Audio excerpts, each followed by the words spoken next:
So I got to tell you, I didn't think I was going to be making the post-game video tonight. And I will also make the prediction video as well, but I did not think I'd be putting any more videos out before Christmas. But it looks like that is going to happen, and so we still got the tree spinning. And listen, to be honest with you, it wasn't the Jet game that got me all pumped up to make the videos tonight. It was Darnold. The fucking guy is 13-2 now. So, I'm just pretty pumped about the whole Darnold situation. But at the same time, and we'll get into Darnold in a little while, but at the same time, I'm starting to become a little weary about, the possibility of this guy going anywhere after the season he is having with the Vikings. But we'll get into that in a little while. But because we're making some more videos before Christmas, again, I hope you all have a great holiday, and let's do this post-game video.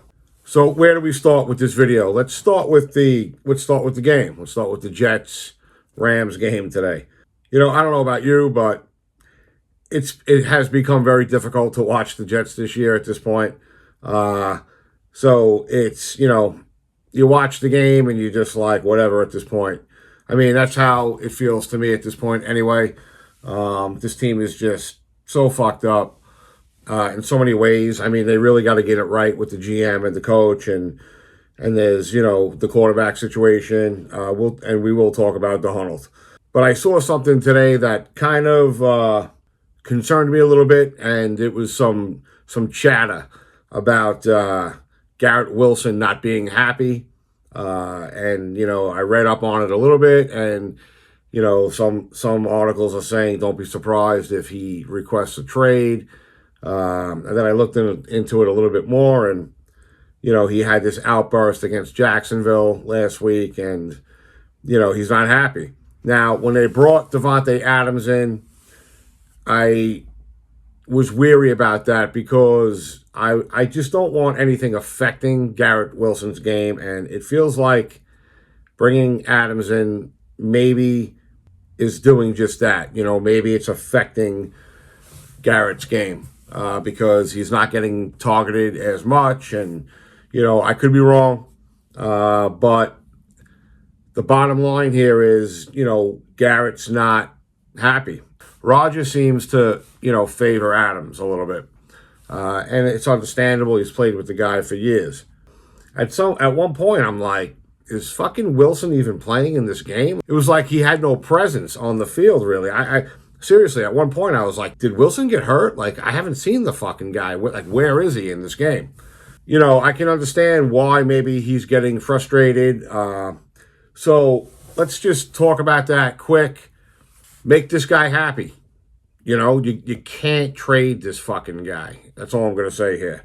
So do whatever you got to do to make him happy. Extend his contract. Show him the love.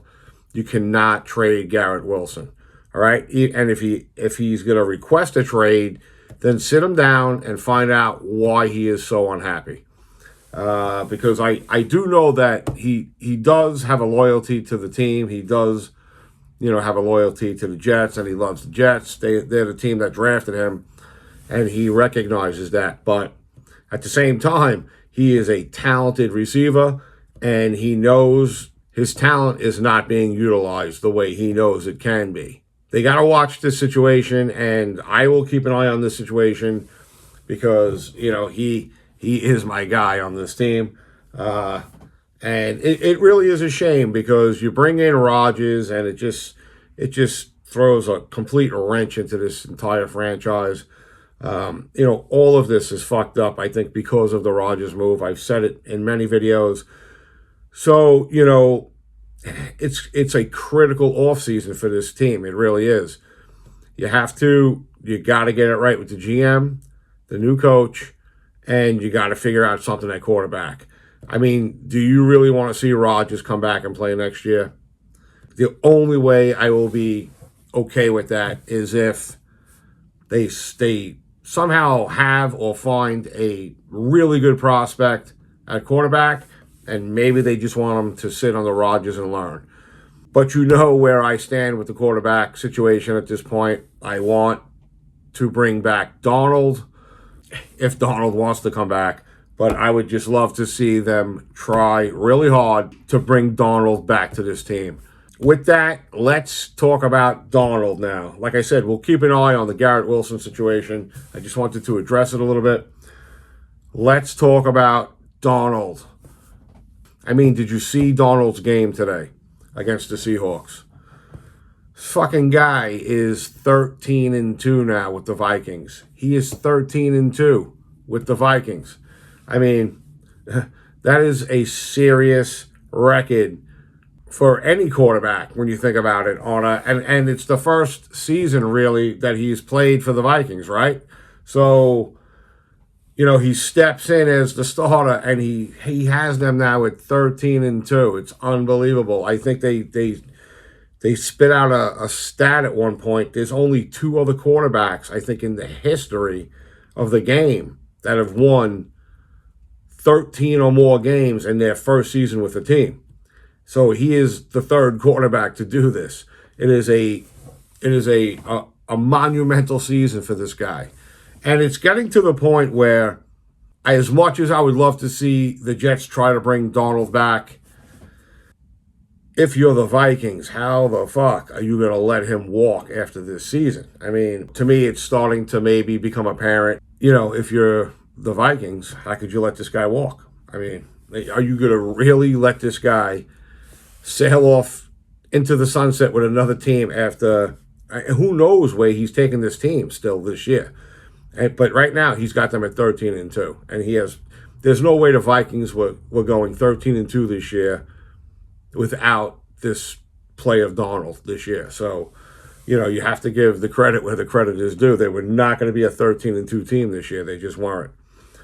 You have to wonder, are they going to lock this guy up long term and really pay him large? Because that's where this is headed.